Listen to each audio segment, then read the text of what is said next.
Halo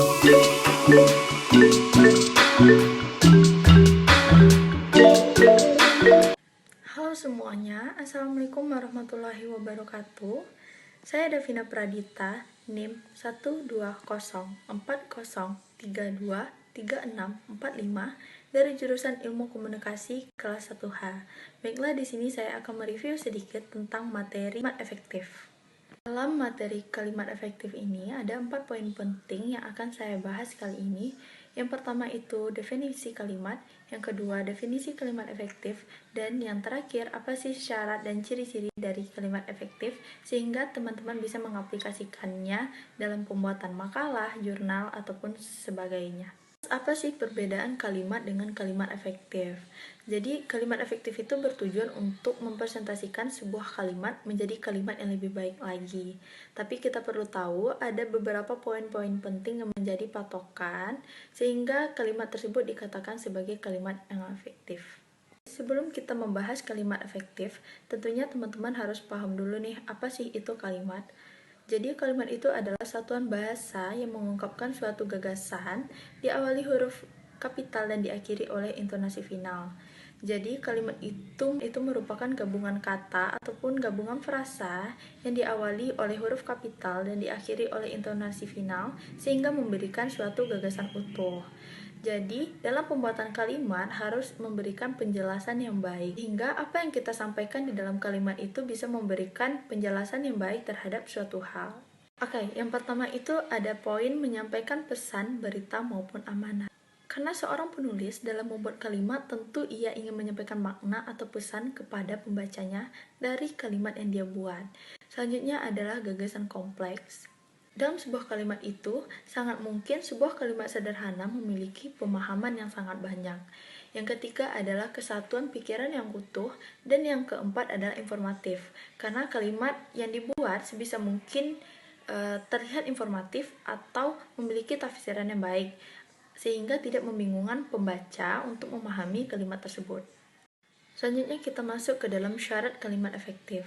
Di sini saya akan memberikan 4 syarat penting yang harus dipenuhi agar kalimat tersebut menjadi kalimat efektif. Yang pertama itu kalimat harus sesuai dengan poebi, yang kedua tidak boros atau bertele-tele, yang ketiga tidak ambigu, dan yang keempat itu sistematis. Ciri-ciri kalimat efektif itu ada 6. Yang pertama itu keutuhan atau kesatuan gagasan. Kedua adalah perpautan dan kepaduan. Yang ketiga adalah pemusatan perhatian atau penekanan. Yang keempat ada kehematan. Kelima kevariasian. Yang keenam kesejajaran atau paralelisme. Ciri-ciri kalimat efektif yang pertama itu ada keutuhan atau kesatuan gagasan. Kalimat itu merupakan satu kesatuan utuh yang lengkap. Maksudnya lengkap di sini yaitu harus memenuhi unsur gramatikal, yaitu unsur SPOK, yang dimana objek dan keterangan hanya sebagai pelengkap. Dan kalimat efektif harus memiliki keseimbangan antara gagasan dan pemakaian struktur bahasa. Bisa kita lihat dalam contoh yang ditampilkan, yaitu dalam buku ini memuat materi penulisan karya ilmiah. Kalimat ini dikatakan salah karena tidak lengkap, yaitu tidak memiliki subjek. Sedangkan kalimat yang benar yaitu buku ini memuat materi penulisan karya ilmiah.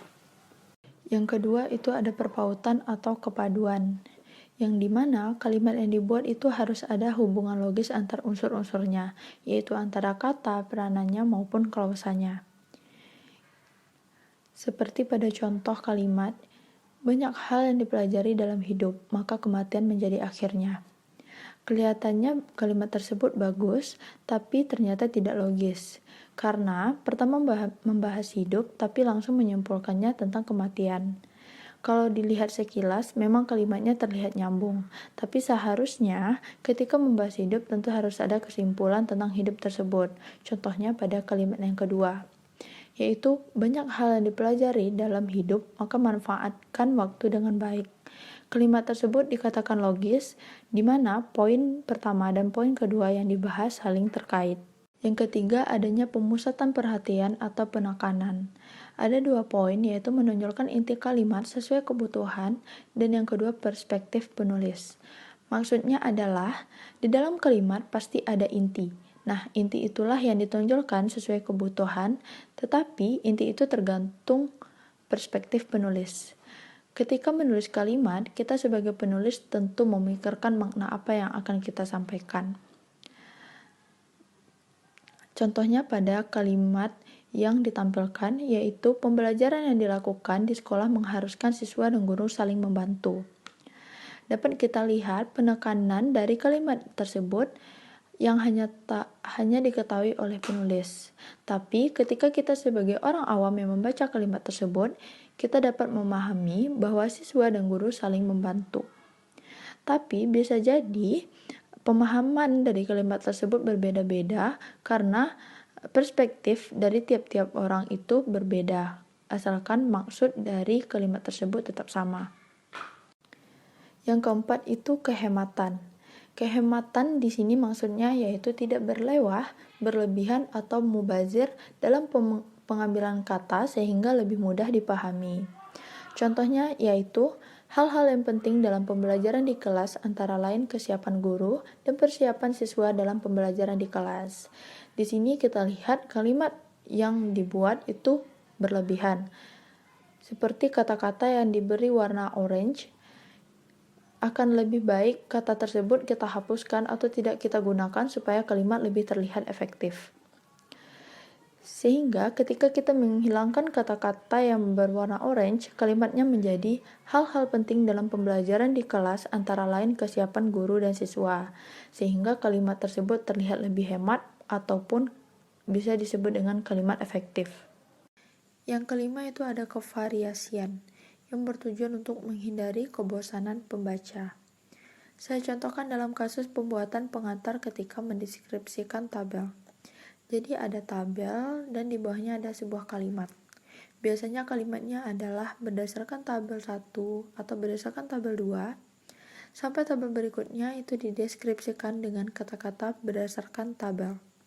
Sehingga terlihat tidak variatif dalam konsep ini. Apakah bisa diganti? Tentu saja jawabannya bisa.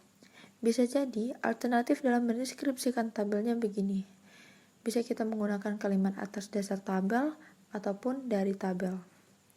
Sebenarnya ini memiliki konsep yang sama seperti berdasarkan tabel, sehingga ini memiliki variasi dan harapannya memberikan pembaca itu menganggap bahwa ini adalah sebuah diksi baru atau konsep baru dalam penyampaian tabel yang membuat pembaca lebih tertarik untuk membacanya.